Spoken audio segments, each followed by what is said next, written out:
সকালবেলা খবর পাইছে অফিস থেকে যে ওই ব্রাঞ্চ লাইনের মধ্যে একটা ফেজ পাইতেছে না।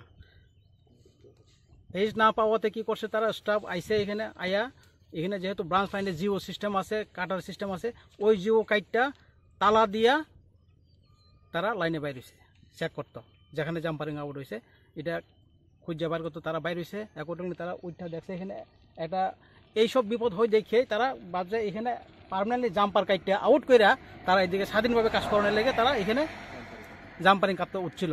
ততক্ষণেই কে বা কারা পাবলিক এখানে তালা ভেঙ্গা, সেটা আপনারাও দেখছেন এখানে, ওইটা ভেঙ্গা জিও দিয়া দেওয়ার পরে ঘটনাটা হয়ে গেছে। এখানে মারা গেছে, কি নাম ওনার? ওর নাম হইল মিথুন দাস, ও বাসাইবাড়ি সেকশনের হেল্পার।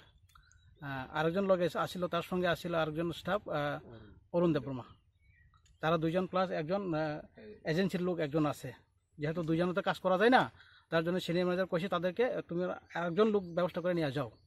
ওইভাবে তারা তিনজনে বাইরে ছিল। এই ঘটনা নিয়ে কি ডিপার্টমেন্ট কোনো এফআইআর করছে নাকি? ডিপার্টমেন্ট এফআইআর করা হয়েছে সিনিয়র ম্যানেজার তরফ থেকে। এখন বাকি যেহেতু এক্সপায়ার হয়েছে, বাকি ইয়েগুলো আমরা দেখতেছি, বিষয়বস্তুগুলো আমরা দেখতেছি, কীভাবে তাড়াতাড়ি তার ফেসিলিটিগুলো দেওয়া যায় সেই বিষয় নিয়ে আমরা আমাদের এজিএম প্লাস জিএম এর সাথেও কথা হয়েছে, প্লাস এজিএম এমডির সাথেও কথা হয়েছে।